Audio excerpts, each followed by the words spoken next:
I think at the end of every year you need to ask this question to yourself. What is it, that extra bit or different bit that I have done this year? And if your answer is a no, that means I think you're falling back. That prevents Alzheimer's also. That prevents Alzheimer's also.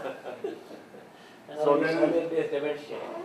And I think it's very, very important. We all attend national meetings, but once in a while we need to attend some international meetings also. I think the number of Indians traveling abroad has increased voluminously over the years. It's not like what it was a couple of years ago. I think the ESCRS and all, I think many are going. But I think it is mandatory because I think these are all meetings which is an eye-opener, which definitely gives you new ideas. Because the concepts are different. Because in our country, this thinking, analysis, etc. doesn't exist. We never ask questions why, what, when. We work mechanically. We are good clinicians. We are very good clinicians. But then we never ask ourselves these questions. Whereas in Western countries, I think their training itself is like that. Our training is a book reading. Book reading, writing the exam, passing the exam, and it's all over.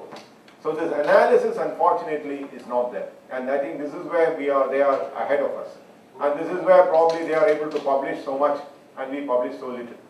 In fact, during the last 2 years, I think the number of publications that are coming from Japan in the international English journals has increased probably 30 to 40 times. And I was talking to Dr. Tsukumoto when he had come to Guwahati. He was telling because in Japan now, all of them are learning English. He says, we are doing much better work than the United States. And all these years, we were behind because we never could publish in English journals. Now they are all learning English and they have what is known as an English Reading and Translating Center in 3 or 4 universities. So if you write in Japanese, you just have to send it across to these sort of universities and they completely translate it into English and they publish the information.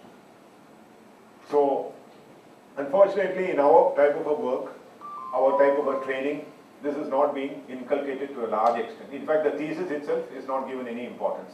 The last few months, you just pick up something, write something in a piece of 30, 40 pages, bind it, and I think no one reads it. Does anyone read it, sir? Any examiner? I don't know. I make it a point in ANB to read. As you said, it's right. Nobody is bothered with that.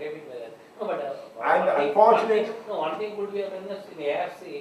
The thesis you're giving the thesis in this thing. I mean, at least something is national level there is a competition. So I think that's very important because Dr. Natarajan is the editor of the Indian Journal of Ophthalmology, and I think anyone and any person can at least publish a case report. I don't think you need a phenomenal institutional backup to publish a case report. So, at least to that extent, I feel most ophthalmologists should be motivated to do so. Because these are small things that gives you a lot of satisfaction, like seeing your name in a particular journal. It makes a lot of professional satisfaction. I mean, it may not have more than anything else. Huh? And also marketing. Marketing. It's a form of marketing because your status as an ophthalmologist in your circle of ophthalmologists, your status as an ophthalmologist immediately rises 30 to 40%. Even in international, people appreciate publication. International, they only accept publication. Without publication, there is nothing. That's why I put publish or perish. So these are small things. Like for example, I liked what Mangat said last time during the APAO.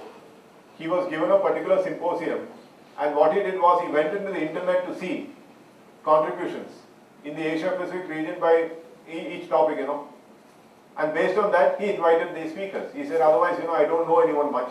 I don't know who has done what work. So in the Asia Pacific region, he managed to, send these mails to concerned persons, and that's how he decided. And he said that's how it usually happens in many international meetings, because without publication, there is no appreciation of work. APAO, we have followed this. So it's not very difficult.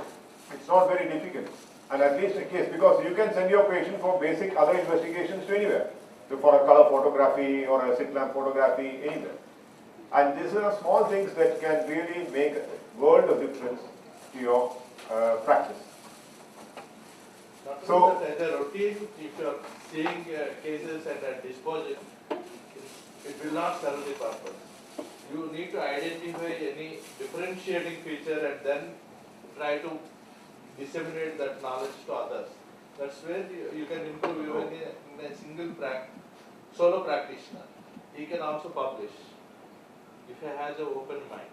If you don't have an open mind, then it will be like The problem is this research and methodology workshop is so exhaustive on statistics, which probably for ordinary ophthalmologists to assimilate is No. very It is difficult. not needed actually. Yeah. See, the thing is, if you, the lowest level is case reported.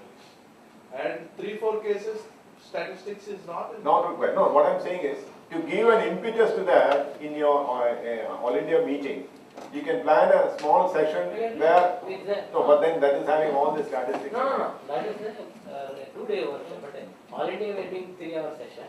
This time is the best session in APO, where we had the editor of British journals both, then also the John Worth and John, what's his name? They all the best people. Marshall. Pardon? Marshall, John Marshall. Not Yeah. John. George Jonas. Just Jonas. Just Jonas. So he has one of the maximum probably and Vishwas. Very wonderful. So now this year being a Diamond Jubilee, I'm insisting whether I can go or not, all the state associations are going to do a session how to encourage them writing. Can be not statistics at all. So first of all, me as an editor and as an individual, I don't like statistics. But unfortunately, in the as an editor, I have to go through. So I have got like example, I have picked up that statistician from Random Conference on a payment I am doing. Plus locally also KM Hospital and Nayak himself. So we are meeting the use of the other professionals. So I am not good, and I decided no point Yeah. because I am not able to understand at all. So I am not good. It doesn't mean I met all the international editors, including IOVS, and everybody is not expert in everything. And you have to be good, right? You should know how to write, you should know all that is fine. But statistics like Nayak has formulated, and he makes it complicated. But I mean, he is happy with the less number who are concentrated on that. But I think, as you said, 2-hour session this time, Yeah. as a Golden Jubilee, I am introducing Diamond Jubilee to every state conference. Now already Andhra Pradesh has, or every state is accepting. I just got the brochure from Kerala, so I am telling them to write to them. So, as I told earlier, leaders take more risks, they make more mistakes, and those who dare to fail can ever achieve greatness. And as Nati said, never procrastinate. And the most important thing is even a right decision becomes wrong if delayed. This is very, very important. And that's very important in our practice also. If you don't tell the patient at the right time, you have to finally anyway do it. And there is a tendency for us to sometimes procrastinate. You get an endophthalmitis, vitrectomy may be required, but then you sit with the patient for a few more days and finally you refer him. I have got a case like that on Monday. The doctor has been what we call as pickling it for 1 month. And finally he realized that he has to send. But then what's the use? And finally the blame comes on us. You operated, no use, like that. So procrastination and this delaying decision making, even in our own practice, I mean, leave alone other issues in life, even managing your practice, but managing your clinical setup itself, procrastination definitely. Finally, we have to tell the patient. Finally, it has to be done. So it's better it is done as early as possible.